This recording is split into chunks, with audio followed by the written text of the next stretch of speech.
Hi, I'm Mark Cerny. I'm excited to be here to talk about the newest addition to our console lineup, PlayStation 5 Pro, and how it advances gaming technology. So it finally happened. We got the reveal we always wanted, the PlayStation 5 Pro. We thought it was real. Everyone thought it was real. Some didn't. It turns out it was real. Real bloody expensive. As I said it was going to be, £700-ish, I thought, and it actually is. So that's the headline grabber right there. They know their market and they are going down that Apple route of market, which is let's have two SKUs and price one extraordinarily high for those that want the best quality of the same version of games. Remember, you get on PS5. So that out of the way, I'm not even going to sugarcoat it. People are going to moan. At the end of the day, this is an additional console. You either don't buy it or you buy it. And the price is the price. It's expensive. And as I said in my article, which I put up late yesterday, early today, that they are going to make money on every single one of these SKUs. That was the aim. I expect it to be this price with a drive, not without a drive. So I am a little surprised they've gone so high without and they've gone straight to digital. And, you know, that's an expensive console. It's not an unknown. The 3DO and the Neo Geo, top of my head, were two incredibly expensive consoles when they launched. This price, in fact, I'm sure the Neo Geo was more, maybe. 3DO was definitely $699 quid. And again, UK, we get charged even more. So, you know, they are pricing this in that market. They know their market. They're going for that. Also, it didn't appear in the trailer to be a very easy place to put the drive because it is definitely taller. But luckily, the blog has been updated, and as I surmised in my review for the PS5, and pretty obvious that they've designed this around that. So the actual drive unit that comes with that click-in plate is the same size, and it fits straight in. It's a modular design, and that's exactly how they would have designed it. So that's why they can get away with digital, and that's why they've done it. And as I said then on my review, and as I'll say again now, please do buy the drive and the PS5, even if you never use the drive, just to send a message, because this is what they'll do. They'll use it as a gauge to see whether or not they can get away with it, because all companies will. It's not just Microsoft and Apple and everyone else wants to go digital, and Steam. Sony do it too, because that gives them more control. So keep the message there that we need these physical versions at all times.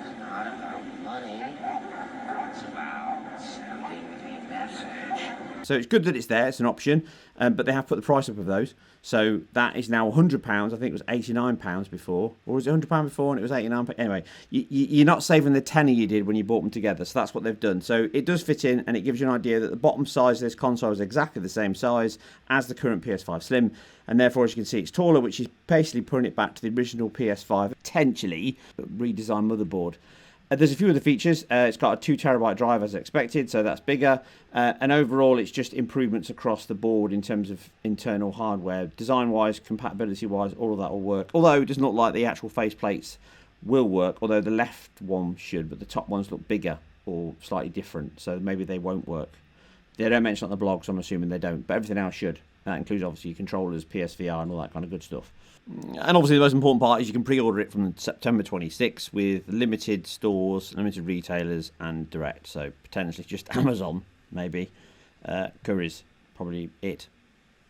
Just as we saw with the PSVR adapter for PC, very limited stores that had it and had stock. So I'm accepting the same thing with scalpers going mad. So get in early if you want one.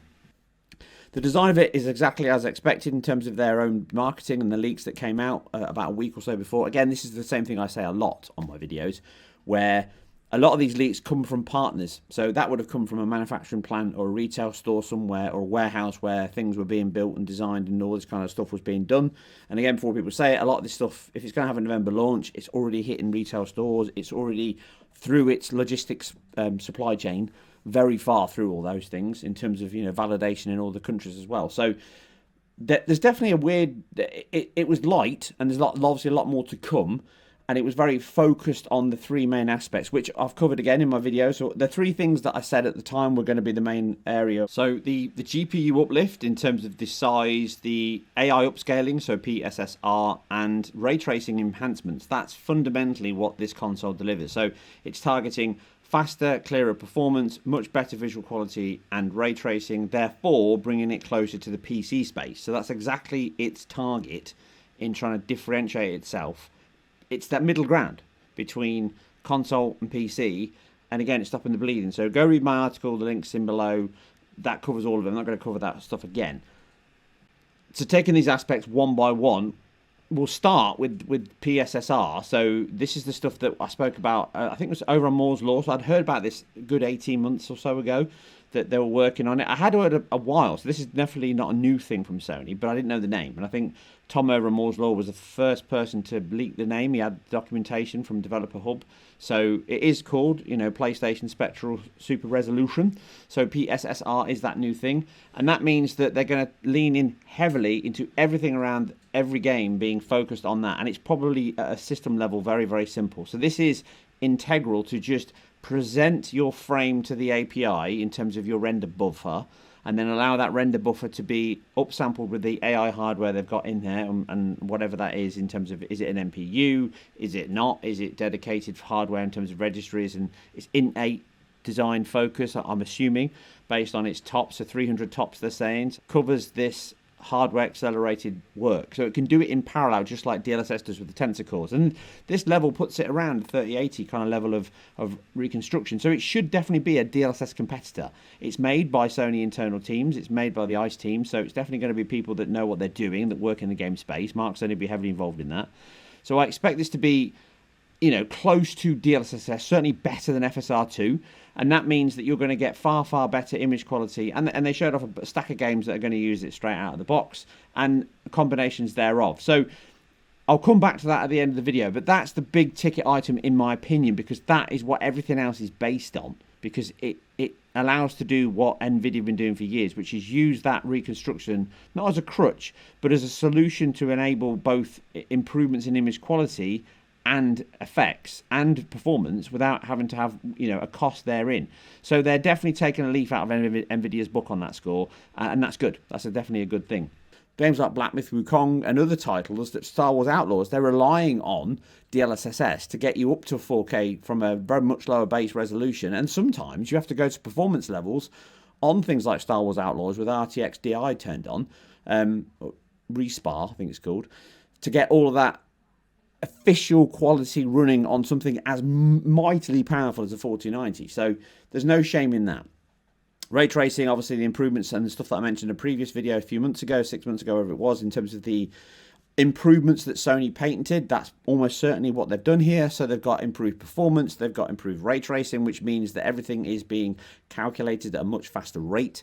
They can calculate the ray triangles, the intersection, traverse the BVH, get early evictions. That's the biggest part of these things. The earlier you can reject things, the more efficient your hardware becomes, and that's why you get heavy culling in games. That's why you get depth sorting in games, because it stops overdraw, it stops bandwidth wasting, it stops fill rate impact. So that's the big part of all of the benefits we're seeing here in terms of the way ray tracing is going to work. I expect it to be pretty good when people get used to it. I do expect it to be around 4060, 4070, that kind of level of ray tracing quality in all games, which means that just like with NVIDIA, if they've got dedicated hardware, an NPU, they didn't mention it, it is AI generated, machine learning generated, upscaling, so it's definitely hardware accelerated, but that could be in various different ways within the GPU. I'm not saying it's got an NPU, and again, more information will come out, so I'll update these on my website and obviously other parts, but that's definitely a big part of this in terms of running things at a same or lower resolution, and then using that part of the technology to improve the image quality, and then using the additional performance and speed that it has to improve ray tracing. We've seen that in the demos they showed on the actual reveal trailer, the announcement trailer. So we saw Hogwarts, that's got additional ray tracing. Shadow quality has been improved. Well, it's got ray tracing shadows now, which it didn't have prior on consoles, and it's got improved reflections. There was almost certainly improvements that we saw, which I assume is ray tracing for Horizon, where they've improved the lighting quality and the skin quality. Maybe they've just improved the graphical quality overall in terms of the extra GPU horsepower, but they've definitely gone over and above on that to try and push that a little harder, which is good. Might be closer matching to what the PC version looks like when that drops anytime soon. And we might see more stuff of that in terms of anytime soon. I've already covered it. I'm going mad there, sorry. There might be more things there that see the light of day in other titles. Obviously, The Last of Us, because they can't do anything on the PlayStation without bringing The Last of Us back out. So, again, as I said in my article, we're seeing the Fidelity mode become the new standard at 60 FPS, because that's the big push item in this generation, which Again, I said it was going to be very, very common going forward. A lot of other people said it wasn't going to be common, and now it's so common, in fact, that they proved their statistics there by saying a third, I think, of people pick the performance mode, which is 2/3, sorry, which is a big, big portion of your market, and that's hard to reject. So that's where that targeting market of this console is going for. So I'll be interested to see just how that pans out. And they added ray tracing to Gran Turismo 7 in-game, so the cars themselves, so not interiors, but in the car. So that will help a lot in the races and bring that seamless connection between the gameplay and the cinematics, or the replays, which I covered in my review. And it takes me back to the original PS1, where the replays were so good, you just constantly watched them. Now, ray trace reflections on car bodies when you race is actually quite a big benefit. So I think that will add some benefit to the game. I won't change it, but it's nice that it's there as an option, and it kind of shows you that you're going to get the 4K 60 FPS with ray tracing. So that gives you an example of quite a big leap, because that's quite a performant game, I would imagine, to get ray tracing working in the title. And I suppose it's not been worked on for that long, whether they're using PSSR to do that as well. So like I say, there's a lot of legs in the ray tracing options there. Just surmising some solutions. I mentioned on the website before, The Witcher 3, the next generation update that was available. So that only offered ray traced global illumination and ambient occlusion, and the PC had shadows and reflections. That could easily be added in now to PS5 Pro as a patch, updated. And again, all of these things are just even going back to the PSSR. These things can't be done without a developer patch. When I say you throw your buffer at the API and get it done that way through the API, it's not as if you can just do it in the system level. Maybe they're going to look at system level stuff, maybe another option for making it slightly easier. But I'm assuming the full ticket kind of high-end PSSR that we're talking about and all the ray tracing stuff, all of those things will need patches. So Witcher 3 could get patched easily and be updated and have those additional tastiness features that I covered in my multiple reviews of that on PC and consoles. And then you could have even, Cyberpunk 2077. It's not beyond the realms of possibility now that they could put some level of path tracing in. Certainly not at the top end PC level, but they could definitely add in the levels of light reflection and GI stuff that we saw on the PC versions. We could definitely see other titles hitting there. So somebody could put, Doom path trace onto this. I'm pretty sure it could work at a lower base resolution with path tracing. Even, stuff like Half-Life 2 coming out, that's not beyond the realms of possibility now to get a version up and running on PC. So, sorry, on PS5. So there's legs here. We could get ray tracing options added or boosted in terms of what we're running on Star Wars Outlaws. We could see a lot more features, and they even showed off new games that are going to use these features as well. So Assassin's Creed was there with the new Shadows. That's obviously going to use it. And there's I'm sure, a plethora of games. I saw Dragon's Dogma 2 in the trailer. Ironically, there's no CPU boost here, but you can tell that by the fact they didn't mention it, so it's suspicious by its absence. So that 10% is probably true, just a small boost just to give it a little bit of grunt if you need it. But Dragon's Dogma 2 is still CPU bound, so I'm not quite sure what that's going to do here, because you're still going to walk around towns and hit those low levels. So that was a weird one. I'd be interested to see what they had there. Like I say, I suspect it's going to be ray tracing additions in there, because you're going to be bound anyway, so you might as well just stick ray tracing on and bump it up even higher, closer to what the PC has. So overall, I think ray tracing will have a lot of options. I think Insomniac could really push harder on Spider-Man and Rift Apart. They're almost certainly going to get patches that improve ray tracing, so we'll see what that does as well. So again, like I say, ray tracing isn't the be-all and end-all, but I think the fact that it will open up options for all developers that are making games is where it makes the most sense, because those two things combined, in terms of the ray tracing features, the speed, the advanced PSSR in terms of AI upscaling, and then the fact that it is kind of a much, much bigger GPU, means that they can now target on the PS5 more of what the PC versions could have. It won't be top end. I stress this, that you're not going to get 4080, you're not even going to get 4070 level maybe in rasterization stuff. That's probably the target looking at. So 7800 XT, maybe even 7900 GRE, that kind of level. We shall see. But I'm assuming it's going to be close to maybe slightly above those AMD cards. But it's certainly competing with the higher end version of PC. That's what it's for, specifically where PSSR is concerned, because then resolutions don't really matter as much if the image quality is as close and you're having the same conversations about reconstruction. So that brings me back to the final part, which is the hardware spec. So they don't really mention sheer numbers, but you can see on screen the examples I gave on my original video months and months, years ago, in fact a year ago or so, when I forecast the figures, the performance metrics, and what we can see on screen is what I surmised I thought it would be 54 CUs in terms of its design, but it turns out that Kepler online was right. I was only shared it today. He said it was 60 CUs, and that turns out that's right. It is 60 CUs, so it must be a 64 unit with those 4 CUs removed, the compute units removed just for yields, as is always the case. And they mention the statistics there. So they say 45% faster rendering, 67% more compute units, and 28% more bandwidth. Well, there you go. 36 versus 60, and the bandwidth is going to be 576 because it's 448, and that is exactly 28% or higher. So it is as predicted in terms of specs. And what that means fundamentally is you're looking at 45 to 50% improvement in terms of throughput. So what I put on my website is almost exactly spot on. The only thing that's different really is the fact that the CUs are slightly higher. So rather than 54, it's 60. But that means that if you take a game and the examples they gave, so The Last of Us Part 2, 4K version runs at 30 FPS. There is a 40 FPS mode, but it can dip below 40 FPS. And it's got a VRR mode as well. So that means then that they could take a 30 FPS 4K game and just flick it straight on to 60 FPS 4K. So that's a doubling of performance. So that shows you what they can achieve from this particular uplift in grunt. But it again comes down to the 3 features, and this is where marketing comes into it. So don't expect every game that's native 4K 30 to be 4K 60 on this machine, because it needs twice the amount of power to do that really, and it doesn't have the bandwidth to do it, because that's where it's going to be bound a lot of the time. But with PSSR, it can, because then they can say, well, we'll render it at 1440p, so the same resolution as we did in the 60 FPS mode, but use that to push it up to 60. So you end up getting better image quality that's sharper, clearer, and closer to 4K. In some ways better, as DLSS was, but it runs at 60 FPS.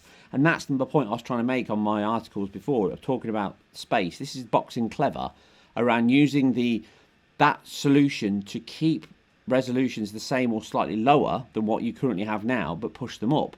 So again, games like Star Wars Survivor, which I covered in depth on many, many areas in terms of IGN and here, then that's got terrible image quality at certain points in the game, as has Star Wars Outlaws, which is one of the worst. And I've covered that recently, and I've literally done a video where I've covered it in more depth. But you can see an example here in terms of compared to PC. The problem with the console version is FSR2 just isn't good enough, and it's specifically not good enough with the amount of sparse shading that games use. Old games would be fine with it, because you could just turn it on and it would be super clear, super easy to look at, because it's just flat textures, maybe a couple of composites, not lots of shading and pixel shading and multiple samples. But nowadays, you've got stochastic sampling with ray tracing, you've got filters going on, you've got denoisers going on, everything's trying to be filtered out, you've got lots of alpha blending and lots of pixel noise and high contrast, so foliage, hair, reflections, ray tracing, dust, clouds, volumetrics, all those things. They break up a lot under motion. You throw in TAA, which is heavy temporal accumulation of data, it just blurs the screen, so it makes the screen look very, very, flat. And unless the base resolution is as I always keep saying, unless it's around kind of 1260p, 1440p level, it's just too low to get away with the 4K image. And at certain points, you end up with quite a noisy one. At 720p base, it's just too low.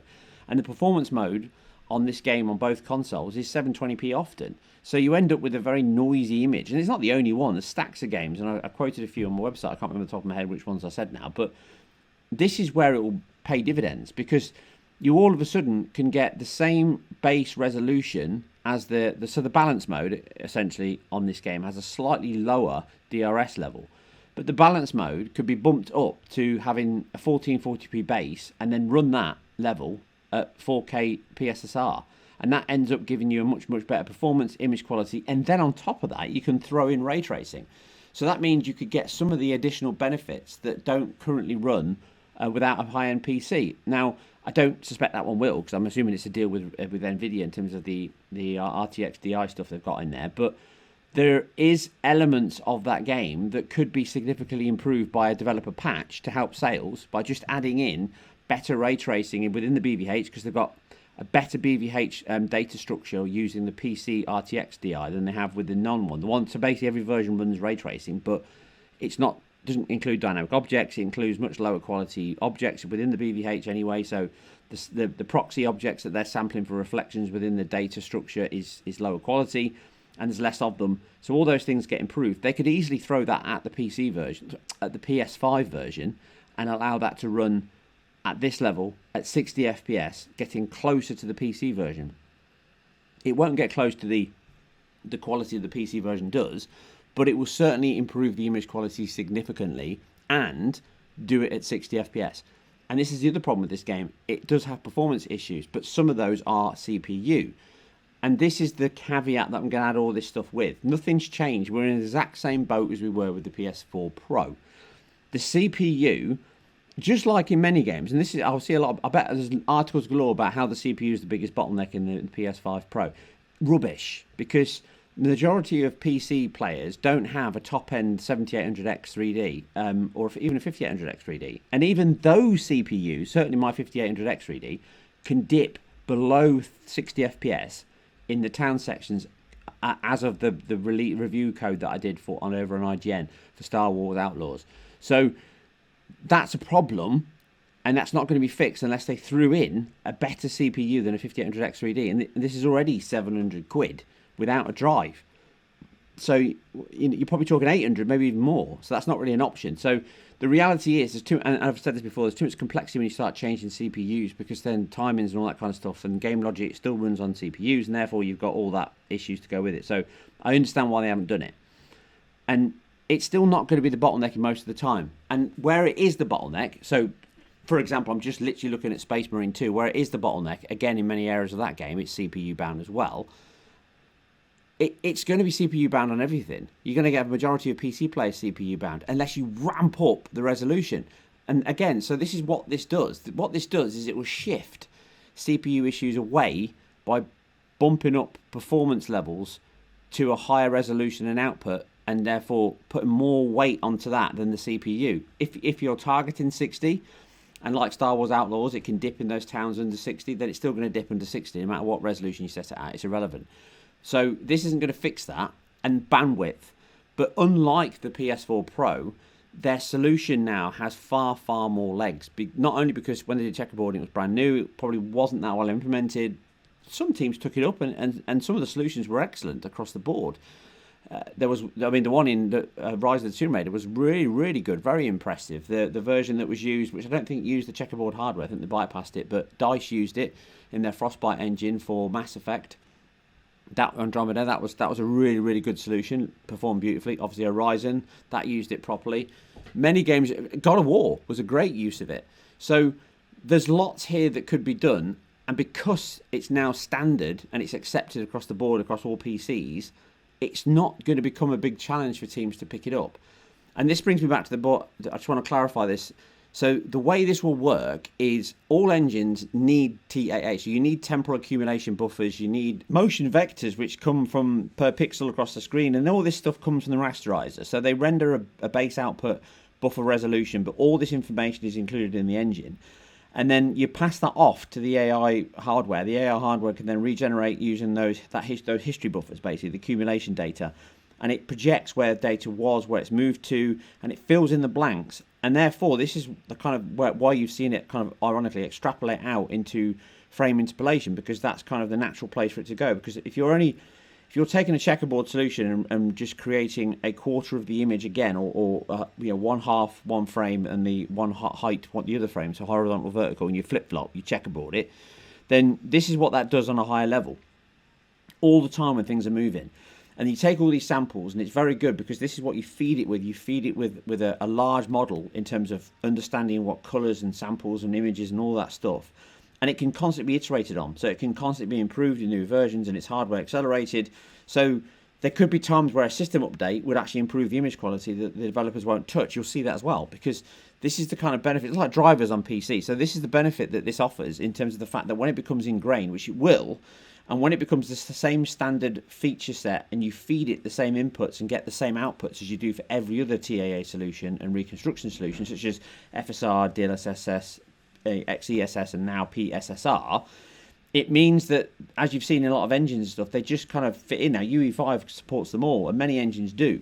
So this will mean that Sony's uptake on this will be very, very high. And it means that developers can very easily just throw out a patch that supports it. And effectively, it might just be recompile a new version on the latest HSL stuff from Sony and submit it for accreditation, certification, and then get it pushed out. So there's probably a lot of patches lined up in the background for when this lands for a stack of games that I've just mentioned and many, many more, which I'll cover in a future video, where we could see huge benefits here. It brings me back to the elephant in the room, though. You're going to pay for it. This is the very first time where I think where Sony has full-heartedly abandoned the subsidy model of a console. This is a premium rate console that is pushing high-end PC, and don't believe anyone else that starts throwing out rubbish around the fact that this isn't high-end PC. It absolutely will be. It will be pushing ray tracing at a level that we've not seen on consoles before. It will be pushing 4K 60 FPS as a target for the next couple of years. That will be its point. This is the one negative. Do expect not to see as many PS5 games, or do expect games to ship with a 30 FPS mode on base PS5 and potentially a very low resolution performance mode, or basically one that doesn't come or comes later in the patch. So it might end up seeing a reduction in some of the performance modes by design or not. That's the one negative in terms of having a Pro model, but it does have a huge amount of legs in terms of extending the lifespan, broadening the market, bringing people from console. Again, like I said in my review, my article, PS4 players are still sitting on the fence. This might push a lot of PS4 players to move. It might not. But the thing that they're looking at is they've probably looked at the market and said, this is what people are going to spend on a brand spanking new PC, and probably a bit more, so probably £1,000. And they've said, we can come in at $699, and therefore we're £300 less, or 30% cheaper than their target, and we're delivering probably the same or better quality with all the benefits that console offers and all of the negatives that console offers. So again, take that with a pinch of salt in terms of where they looked at their aim. That's just me hypothesizing, but the fact is that they have a solution here that will definitely bring them a larger audience who wants good high quality gaming on consoles that achieves levels that we currently only can get on PC. And I think that the image quality benefits here alone will be a big win for many people. Specifically, if you've got a large screen, 4K screen like I have, then some of these games I've just mentioned and other ones, the image quality is quite poor. And that's why I've covered it in my reviews. They stand out. If you play on a small screen, it's not as bad. But if you do have a big, large, 65, 85-inch screen in terms of playing games, then yeah, you're going to benefit from this. But you are going to pay for it. I'm not going to lie. You are going to pay for it. So overall, I think it's the beginning of a long run of updates coming from Sony. I think there'll be games announced soon. There'll be a state of play with a stack of games focusing on this. I wouldn't be surprised if they combine PS5 new games and patches with the PS5 Pro and have a whole section in terms of what's coming for the Pro at launch. You've just seen, you've got Hogwarts Legacy, you've got Dragon's Dogma 2, you've got Horizon, you've certainly got Gran Turismo 7, the game that just keeps on giving. So there's a lot there to dig into, and there's a lot more, I'm sure. I'm sure that Spider-Man, Ratchet and Clank, Last of Us.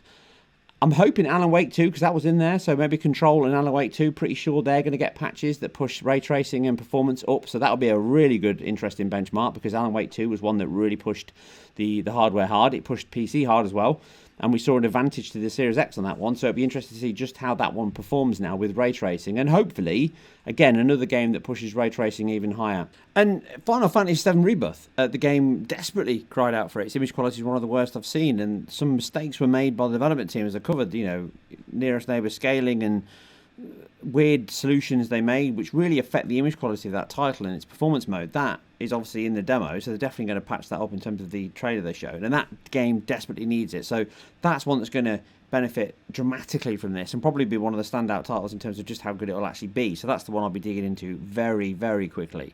And like I say, other games like Cyberpunk, The Witcher 3, many, many more games. I even saw that Demon's Souls was on there, so almost certainly that's going to be Spectral Resolution and potentially ray tracing, because I'm pretty sure it had ray trace shadows originally in the engine, so that might have ray trace shadows running on it, and it almost certainly will have that mode running at 60 FPS 4K, so you get the best of all worlds at that point. So yeah, a lot to look forward to, a lot of good stuff. Hopefully this 30-minute fast run, literally watched the video, came home from work, threw this at you. Hopefully it works, and hopefully it gets some views, because I'm trying to get stuff up early so I don't miss the boat on stuff. So if you like what I do here, remember I'm independent, self-funded, all that good stuff. Please comment, like, subscribe, support me for any content like this, anything you can cover. If you do want to support me on Patreon, you can, and ask questions and dictate the content, exclusive access, and ask me questions for future databases. But this was one just to cover the PS5 Pro announcement, of which there'll be far, far more to come, and we can dig in more to the specs. But hopefully it gave you an overview of what was said, what it could mean, and just how hard it's going to hit our wallets. Anyway, I'm off to go and work another night shift to pay for the PS5 Pro. He's back again, isn't he? Ken Kutarag is back again. If you want a PS3, get a second job. If you want a PS5 Pro, get a second job. I'm off to get a second job. Actually, in my case, it's my 5th. So, yeah. PS5 Pro. We'll all go bankrupt. We'll catch you on the next one.